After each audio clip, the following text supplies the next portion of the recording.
Hello Vinaka, you've tuned in to Talk Business, and we welcome our viewers who are joining us from around the region on Sky Pacific. On the show this week, we catch up with the new owners of one of Fiji's iconic resort properties and find out what plans they have for both the Outrigger and Castaway Resorts. Bon appetit! French dining in the heart of the capital, why a Brit has gambled on the French food business, and investing outside the box. Find out how the stock market works and why it's essential to explore your investment options. That's all coming up in the next half hour.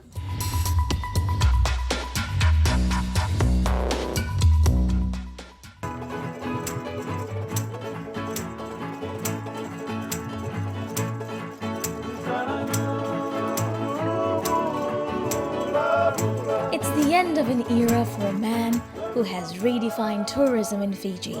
Jeffrey Shaw offered a new dimension to the hospitality business here over the last 40 years. Whether it was the authentic Fijian experience on the island or its equivalent on the mainland, it has always been about giving tourists a piece of Fiji. Shaw has called it a day and has handed over the reins of a dream he built from the ground up to its new owners, the Outrigger Hotels Hawaii. This past week, the Hawaii-based Kelly family were here to officially announce their ownership of both the Castaway Resort and the Outrigger on the lagoon. But the Kelly family, though, are no strangers to Fiji. In fact, they have been in partnership with Shaw since 1997 when he decided on a major revamp of the old Reef Hotel, now the Outrigger Resort. It was then when he realized the resort would need a renowned international brand to help prop up its position in the market. The idea was to bring the island experience onto the mainland. I wanted to drag a little bit of that outer island hospitality and experience back onto the mainland. It had never been done before. And I thought, okay, so we'll have a combination of hotel rooms and bures. It was a first in those days. Many bures have been subsequently built in other larger properties.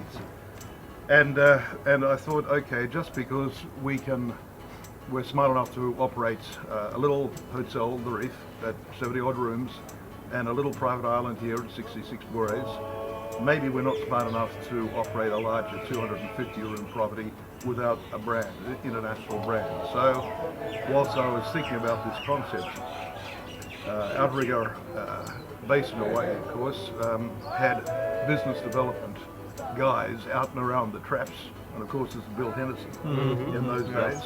And Bill had swung through Fiji and had done what most of these guys do, go knocking on the doors of the various accounting firms and saying, you know, who's got money, who's got an idea, is there any opportunities? And anyway, long story cut short, I was put in touch with Bill. We talked about the project. I subsequently flew up to Hawaii. And I can honestly say, in those days, and I stayed in a number of the Outrigger properties, and they weren't necessarily 5-star. They were 3-star and 4-star.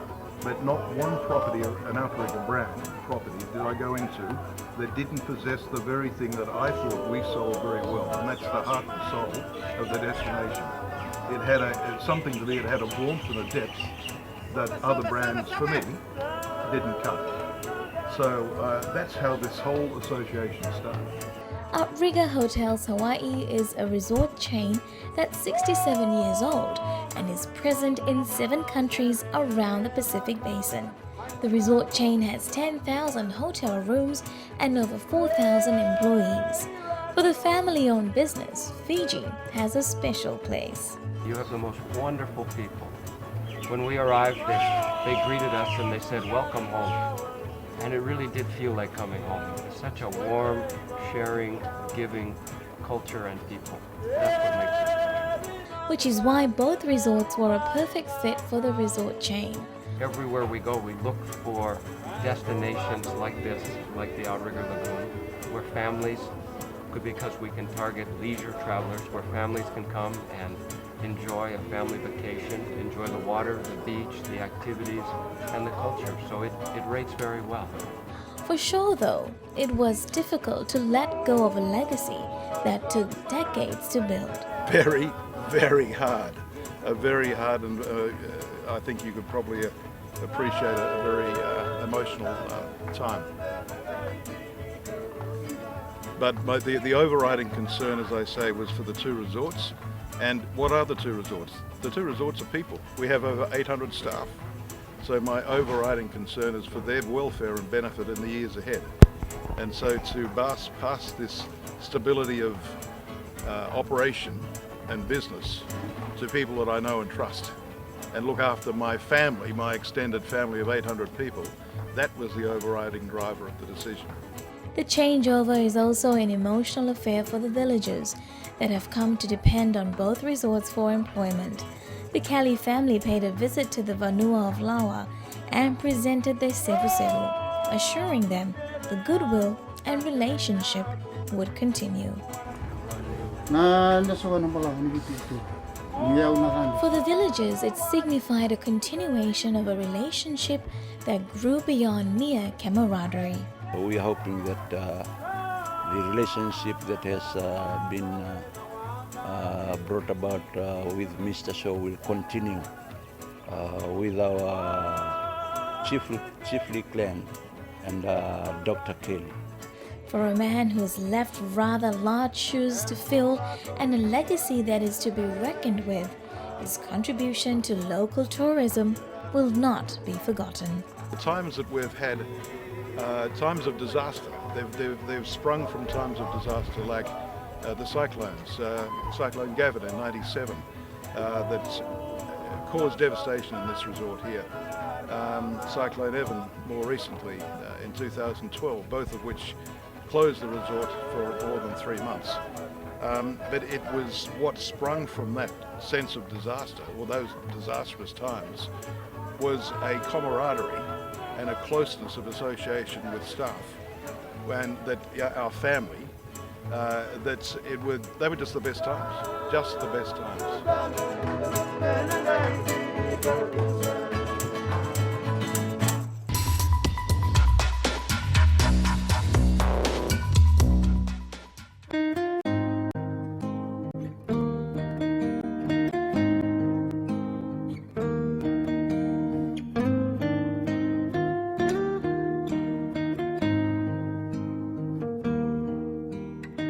You'd be forgiven to think this beautiful structure is along the Champs-Élysées, the architecturally breathtaking, infamous street in Paris. But no, this man-made beauty is in fact right here in the heart of Suva. That's right, this Renaissance-inspired interior is a restaurant here in the capital operated by none other than a British man. Peter Bott built this 15 years ago and transformed it to a French-enthused delight. With a passion for food and international cuisine, he knew too well that offering a French culinary experience within these walls would give patrons a slice of Paris. I like French cooking. Why did you think a French restaurant would work in Suva, let alone Fiji? I didn't care. It was fun. There's no competition for me in the food business in Suva or in the country. Why so? Because I'm the best. You must be wondering though, why would a French restaurant be called Scots? Sir Henry Millen Scott built the original house I had, so we called that Scots, so we named it Scots. The French undoubtedly love their food, wine, fashion, and of course scandals. But food has a special place. The French are butter lovers, cheese eaters, croissant munchers, and red wine drinkers. To sum it up, they absolutely love their food with rich flavors. Don't use any garbage. We cook with olive oil, virgin olive oil, cream, butter, cheese, red wine, white wine, champagne, but a good red or white wine champagne. I try to keep it as much local as possible, and it is possible to use local and do this kind of cooking. Whether people don't think you can, you can. So we thought we'd give you a French cooking lesson. After all, it's not every day you get a master chef experience in a French kitchen. So here today we're at the Scots restaurant and we're going behind actually prep up French cuisine. And with us we have Chef Penny, who will show us a little about what French cuisine is really all about. Today, Chef, tell us what's on the menu. What are you preparing? Today we will be cooking a scallop. It's called cockles and shack in French. Say that again? Cockles and shack. Ah, so what does that actually mean? It's scallops cooked in white wine and cream sauce. It's a steak, grilled steak wrapped in pastry, puff pastry, with a filling of mushrooms. And it was actually named after the Duke of Wellington after the War of Waterloo, back in the 1800s. Well, there you go, a little history for us. The ingredients range from spices to garlic and of course the scallops.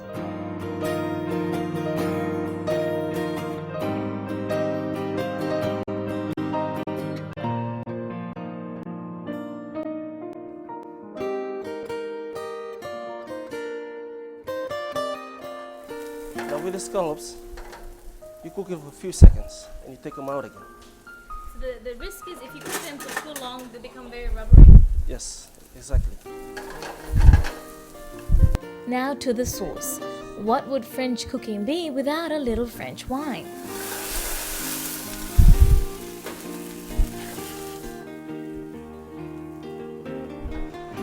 Here we have cream. It's a thick cream. Because well, the French cooks with cream most of the time, and so we're gonna pour a little bit in there. We're adding cream to the wine. Add oregano for a little flair and stir. It's Italian. The sauce is almost done. It's always safe not to heat it for too long as it may turn into butter. Now here we're using egg yolk to thicken the sauce a little bit. Just add a little bit of egg yolk there.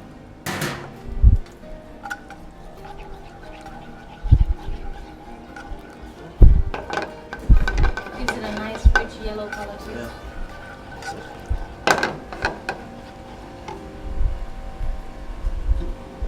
add a bit of chives.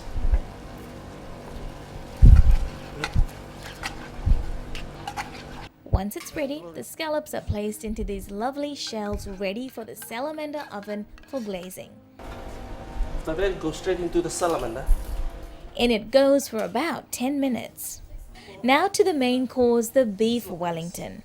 It's a tenderloin portion, local prime beef. We season the fillet. Add a bit of salt. A bit of pepper. Drizzle just a little bit of olive oil on it.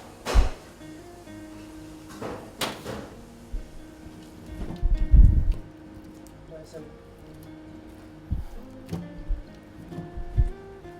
then you just wait for your griller to heat up. By now the scallops should be done.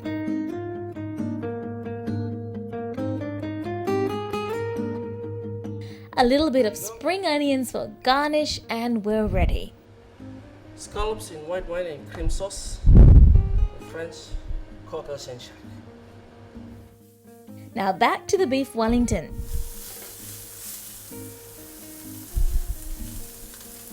Sear the meat in the pan. It's best not to cook it for too long. The whole idea is just to seal the meat because it's gonna go in the oven.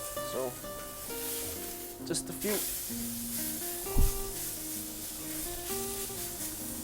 minutes on both sides.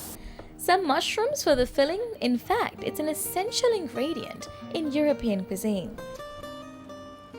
Saute the mushrooms in butter and now to the pastry. Place your beef on the pastry.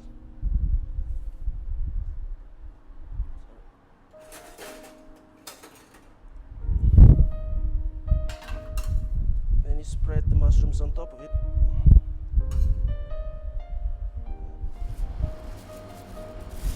Fold it in. Knead up the edges to get it ready for the oven. The egg yolk is meant to hold it together. And into the oven it goes. After 15 minutes, the beef Wellington is now ready. Out it comes. Take a look at that. Mouth-sizzling and tantalizing dishes.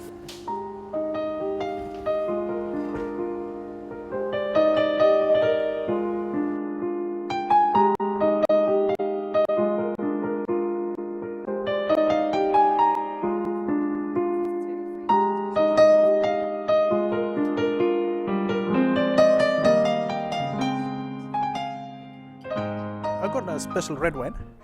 This red wine is from French. It's popular red wine, but this Merlot is from French red wine. It's a cuvée. This red wine is not like between. This red wine is between like Cape Sauv and Cape Shiraz. So you don't know how to feel it. You taste it. So this one is similar. Go with that special dish, beef Wellington and the scallops.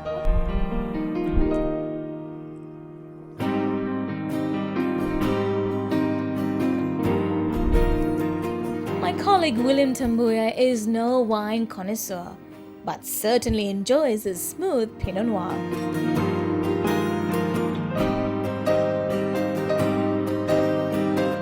For someone like Rupeni, who's been in the hospitality industry for 10 years, French cooking didn't come easy, but as he says, it's a passion that stems from the heart. It's the cooking, how they do the cooking is totally different. Because there's a cream and there's butter and there's wine. Yeah, and it's lots of spices. I mean, it's just different. Because it's the best. Because the table's yours for the night. We don't make money, it's a fun thing.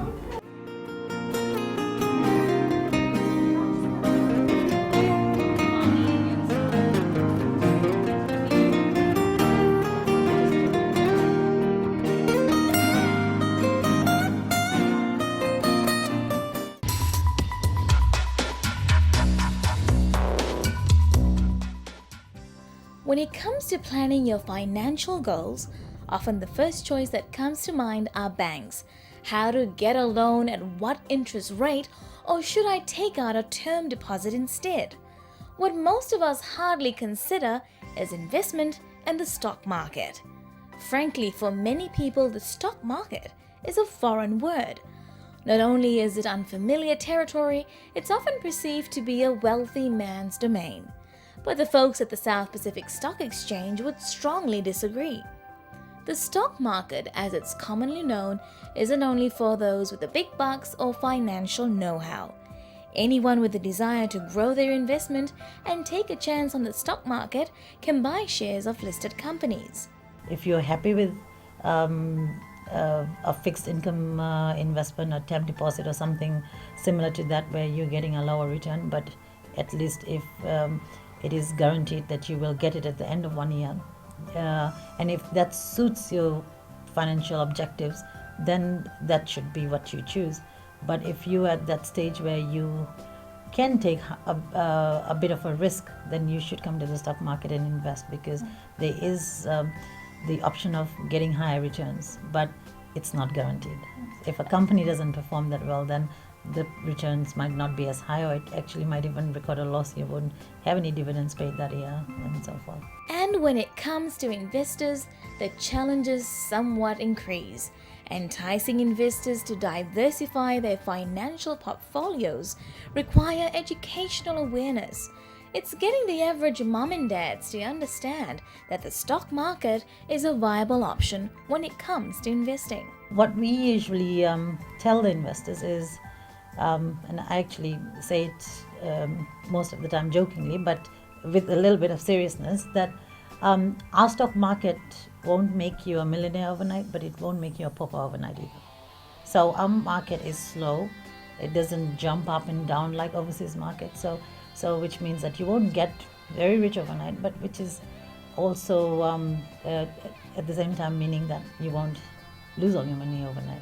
It moves slower, and you have time to react before majority of them react and move in a certain way. However, we do have certain companies which are heavyweight in the market, which has a large shareholder base, that when they actually report a loss or a drop in profits, the share price does drop, and it affects the whole market as a whole. And that does create some of those questions in our seminars on what can we do about it. So it is very important for investors to understand, and coming back to our investment education seminars, that it can give you higher returns, but with higher returns comes higher risk. FHL Stockbrokers Limited has been in existence for 10 years now, and it's working closely with the SPSC to raise more awareness on the potential of investment on the stock market. Some of them prefer to go back to banks. They had investment in bank for many years, and they sort of feel comfortable placing funds in banks, although there are greater incentives in investment in stock market. And we've been trying to give them advice. It's like you cannot be going back and having that comfortable placing funds if you want to be a really an active investor.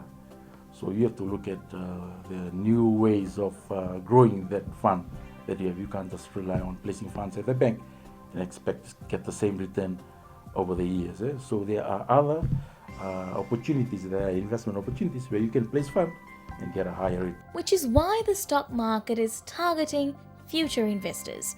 What better way to get the message across than to educate teenagers on their investment options?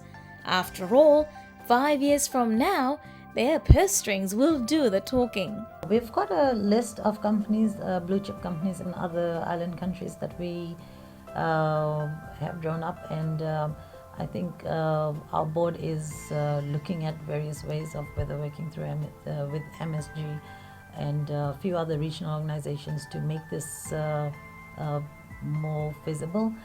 There are a few challenges, and we are trying to address them, especially with different jurisdiction and cross-border listing always becomes quite complicated on who is responsible or who has authority over what happens in another country if you're being regulated in this country, etc. And then of course there's exchange control, and then there's different taxation laws in different countries. So those are some of the things that we are looking at and trying to iron out these issues before regional exchange can come to life. And that's a wrap for this evening. We'd love to hear from you, so do send us an email, talkbusiness@fijitv.com.fj. Remember, you can catch me on the net on our Facebook page, www.facebook.com/talkbusiness, or even view tonight's show on our YouTube channel, www.youtube.com/talkbusiness. And if you have a Twitter account, follow me at Rachna Fiji TV. Thank you for joining us. Until next week, have a productive week.